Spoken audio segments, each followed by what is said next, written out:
When flat earthers come and invade my comment section, there is one name that pops up the most as a formidable opponent, one in which I apparently shouldn't be able to debunk. It is, of course, the founding father of modern-day flat earth, Eric Dubay. For some reason, he seems to be some sort of flat earth messiah, and the requests to do a video on him have been numerous, so spotting a video he did about the seasons was my perfect opportunity. Is it some serious flat earth proof, or a load of old horseshite? Let's find out. In the flat Earth model, the Sun and Moon luminaries revolve around the Earth once every 24 hours for the Sun and approximately 25 hours for the Moon, illuminating like spotlights the areas over which they pass. The Sun's annual journey from tropic to tropic, solstice to solstice, is what determines the length and character of days, nights, and seasons. This is why equatorial regions experience almost year-round summer and heat, while higher latitudes north and especially south experience more distinct seasons with harsh winters. So the seasons are caused by the Sun periodically moving closer and further away from the North Pole. Right, okay. This photo is of a solar anemometer, taken at exactly 7:30 AM from the exact same location all year round. If your confident explanation of the movement of the Sun is correct, why then does the Sun not change size throughout the year? Surely if the Sun is physically moving away from you as the year progresses, it should look smaller, should it not? I'll give you a clue as to why it doesn't. Because your explanation and your model is wrong. Well, to begin with, many other annual solar anemometer time-lapse photos taken at the same time of day over the course of a year do show the Sun changing its apparent size, so a better question is, why have you, sci-fi scam man Dan, cherry-picked this one particular picture where the Sun doesn't change its apparent size? Why have you ignored all anemometer photos that do show size changes and only presented your audience with one such picture where it doesn't? Furthermore, if the picture you chose is authentic, then how do you explain the fact that the entire solar disk can be seen in front of the building obscuring the corner of the roof on July 5th? The same thing happens on the undated Sun appearing between December 22nd and January 1st, which appears closer than the tree in the foreground. In reality, the Sun does change its apparent size all the time, based on a variety of atmospheric conditions and atmospheric lensing. When light of any kind shines through a dense medium, it appears larger, or rather gives a greater glare, at a given distance than when it is seen through a lighter medium. This is more remarkable when the medium holds aqueous particles or vapor in solution, as in a damp or foggy atmosphere. You can see this by standing within a few yards of a street lamp and noticing the size of the light. On going away to many times the distance, the light upon the atmosphere will appear considerably larger. This phenomenon may be noticed to a greater or lesser degree at all times, but when the air is moist and vapory, it is more intense. It is evident that at sunrise and at sunset, the Sun's light must shine through a greater length of atmospheric air than at midday, besides which the air near the Earth is both more dense and holds more watery particles in solution than the higher strata through which the Sun shines at noonday, and hence the light must be dilated or magnified as well as modified in color. So the Sun, as it sets towards the horizon, from a viewer's perspective on Earth, simultaneously gets bigger due to the reason given above, and smaller due to the law of perspective. The net result is what you see. Notice how the distant lights have a brighter and bigger glare even though they're further away. Many contributing factors, including wavelength, diffraction, air pressure, air temperature, width of aperture, altitude, humidity, and clarity, all contribute to the net result. The amount to which the Sun and Moon will be magnified, due to the above reasons, and shrink due to the law of perspective, will depend on all of the above. eNature.com writes, "The Moon's warm color when seen at lower angles is caused by the relatively larger amount of atmosphere through which one is observing it as compared to when the Moon is right overhead. This additional atmosphere scatters the bluish component of the light of the Moon, making the low-lying Moon appear redder to the observer's eyes. If you look later when the Moon is higher above the horizon, you'll see it appears much whiter than earlier in the evening." It does change, and the changes are mostly due to the atmosphere. So I can show you a picture of the Sun setting in the desert where it's very dry, and you'll see the sun shrink and shrink into a tiny, tiny pinprick before it disappears into the horizon. And then I can show you another video of on a more over the ocean, say, on a more humid day, the sun is going to actually expand a little bit due to the atmosphere and then disappear into the horizon like a big ball, as many people have seen it. But either way that it disappears, whether it disappears into a pinprick before leaving the horizon or it expands and goes down the horizon, it's simply moving away from your perspective, as we talked about. It's not actually going down, just like a row of street lamps aren't getting shorter and shorter as they get farther and farther away from you. It's just an element of perspective. The heliocentric model claims seasons change based on the ball Earth's alleged axial tilt and elliptical orbit around the Sun.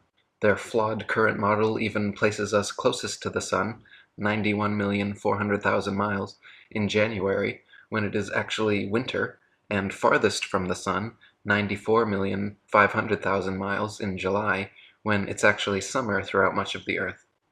They say due to the ball Earth's tilt, different places receive different amounts of direct sunlight, and that is what produces the seasonal and temperature changes. This makes little sense, however, because if the sun's heat travels over 90 million miles to reach the ball Earth, how could a slight tilt, a mere few thousand miles maximum, negate the sun's 90 million mile journey, giving us simultaneous tropical summers and Antarctic winters? Thomas Winship said, "The Earth is a stretched-out structure which diverges from the central north in all directions towards the south. The equator, being midway between the north center and the southern circumference, divides the course of the sun into north and south declination. The longest circle around the world which the sun makes is when it has reached its greatest southern declination. Gradually going northwards, the circle is contracted. In about 3 months after the southern extremity of its path has been reached, the sun makes a circle round the equator. Still pursuing a northerly course as it goes round and above the world, in another 3 months the greatest northern declination is reached, when the sun again begins to go towards the south." Auga! Auga! We've got another Northern Hemisphere chauvinist, people. Eric, you do realise that yes, we are close to the sun during the winter here in the Northern Hemisphere, but that is summer in the Southern Hemisphere. One hemisphere isn't more important than the other. Besides, the notion that temperature changes here on Earth is related to the minute difference in our distance to the sun is simply laughable. I often accuse flat earthers of two-dimensional thinking. I'm not going to do that today. I'm going to accuse him of one-dimensional thinking. If I was to shine a torch directly over a given surface, almost all of that light would be concentrated in a single spot. Now, if I was to shine that torch at a shallower angle, the same amount of light would be spread over a larger surface area. That means you would be getting less energy hitting the surface per square centimetre. Let's now apply that to the sun. During the summer solstice here in the UK, let's say London, the sun reaches an altitude of almost 62 degrees. During the winter solstice, that altitude only reaches 15 degrees. That is a significant difference. In fact, during the summer here in the UK, we receive over twice the amount of solar energy per square metre. Now, what sort of a difference is that going to make to the local climate? Because during the summer in the Northern Hemisphere, when we are one side of the sun, the Northern Hemisphere is tilted towards it. 6 months later, when we've moved halfway around our orbit, the Northern Hemisphere is then tilted away from the sun. It matches reality quite well, I'd say. If this was true, and Earth's supposed tilt allowed for equal amounts of sunlight in the Arctic and Antarctic, then we should reasonably expect to see similar conditions and characteristics, such as comparable temperatures, seasonal changes, length of daylight, plant and animal life in both places. In reality, however, the Arctic and Antarctic regions and areas of comparable latitude north and south of the equator differ greatly in many ways. Antarctica is by far the coldest place on Earth, with an average annual temperature of approximately -57 degrees Fahrenheit and a record low of 135.8.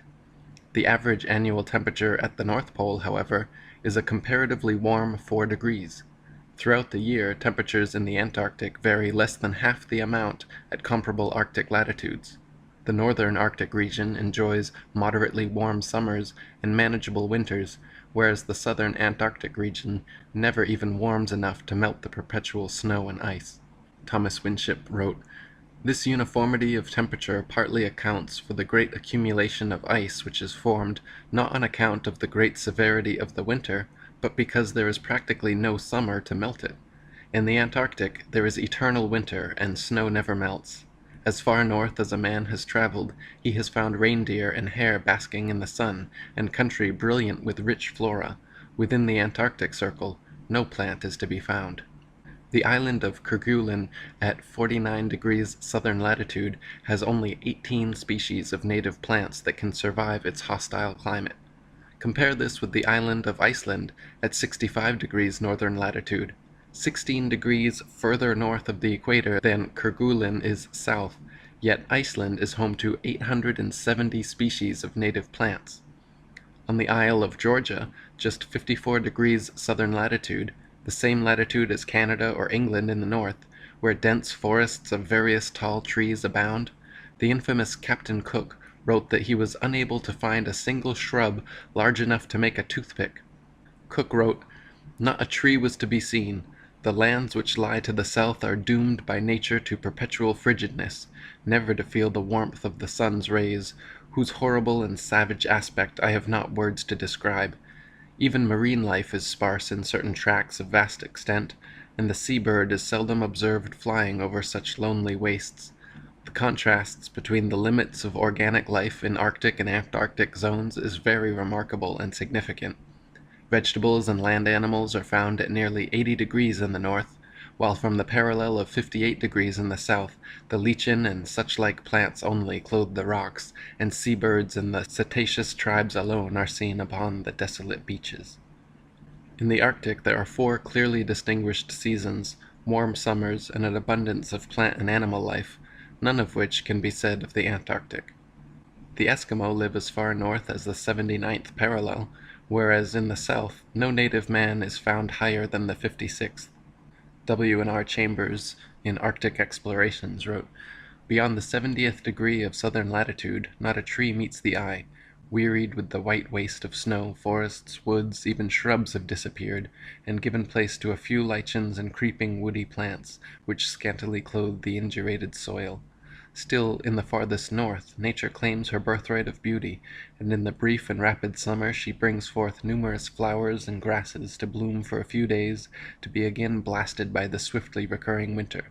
The rapid fervor of an Arctic summer had already, June 1st, converted the snowy waste into luxuriant pasture ground, rich in flowers and grass, with almost the same lively appearance as that of an English meadow." In the flat earth model of the cosmos, these Arctic and Antarctic phenomena are easily accounted for and exactly what would be expected.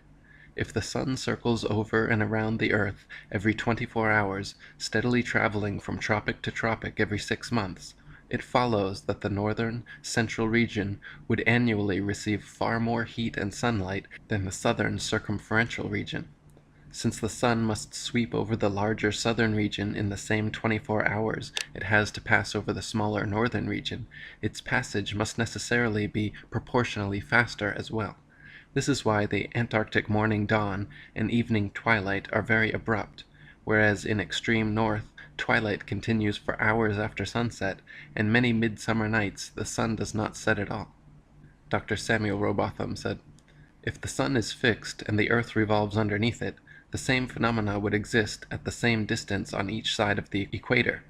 But such is not the case. What can operate to cause the twilight in New Zealand to be so much more sudden, or the nights so much colder than in England? The southern hemisphere cannot revolve more rapidly than the northern. The latitudes are about the same, and the distance round a globe would be the same at 50 degrees south as at 50 degrees north, and as the whole would revolve once in 24 hours, the surface at the 2 places would pass underneath the sun with the same velocity, and the light would approach in the morning, and recede in the evening in exactly the same manner. Yet the very contrary is the fact. The constant sunlight of the north develops, with the utmost rapidity, numerous forms of vegetable life, and furnishes subsistence for millions of living creatures. But in the south, where the sunlight never dwells, or lingers about a central region, but rapidly sweeps over sea and land, to complete in 24 hours the great circle of the southern circumference, it has not time to excite and stimulate the surface, and therefore, even in comparatively low southern latitudes, everything wears an aspect of desolation. These differences in the north and south could not exist if the earth were a globe, turning upon axes underneath a non-moving sun. The two hemispheres would at the same latitudes have the same degree of light and heat, and the same general phenomena, both in kind and degree. The peculiarities which are found in the south as compared with the north are only such as could exist upon a stationary plane, having a northern center, concentric with which is the path of the moving sun. This is word salad of the highest quality. Make no mistake. Orbiting the sun, a globular shape, and axial tilt are the reasons why there are seasons. No scientific textbook will ever say it's because of our distance to the sun at any point in our orbit. I believe you call that one a straw man argument. No, it's called critical thinking. A straw man argument is what you set up with your questionable solar analemma photo earlier. What you're witnessing here is an example of a sovereign-minded individual, unblinded by heliocentric pseudoscience, critically examining the claim that summer solstice and the highest recorded temperatures on Earth happen when the globe is allegedly farthest away from the sun. Lastly, Dan rambles off a list of geologic processes which he claims, with no evidence, somehow explain all the radical flora, fauna, seasonal and temperature differences between the Arctic and Antarctic. Well, no shit. The North Pole is on a sheet of ice that sits on water, and the South Pole is an enormous quantity of ice that sits on a continent. To expect them to be exactly the same is just silly. He rambles on more about the differences between the Arctic and the Antarctic regions, and that there shouldn't be any differences at all if the Earth was a globe. Well, to start with, we don't expect them to be exactly the same, but what Mr. Dubay doesn't understand is there is so much more to think about when looking at these regions. Our orbit around the Sun is but a tiny factor amongst many.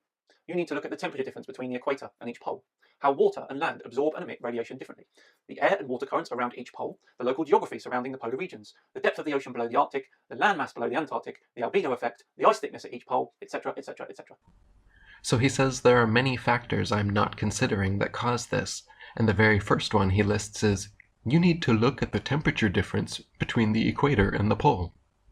Telling someone to look at the temperature differences between the equator and the pole is not providing evidence, nor a contributing factor to anything. I'm well aware of the temperature differences, and have presented them in my books and videos showing how they are wildly inconsistent with the globe model. Dan then lists several other things I allegedly need to look into, which he again claims with no evidence will somehow explain away all the heliocentric model's problems. Eric, you have a lot to learn. If you could stop reading old books written by scientific illiterates, that would be great. And then stop uploading videos about the content of those books, that would be good too. Oh, and don't forget to enroll in a local astronomy course. That would help. Sci-fi scam man Dan, you too have a lot to learn.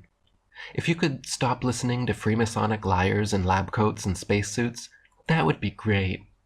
And then stop uploading videos where you repeat verbatim everything you were indoctrinated with since kindergarten. That would be good too. Oh, and don't forget to sign up for IFRS, the International Flat Earth Research Society. That would help.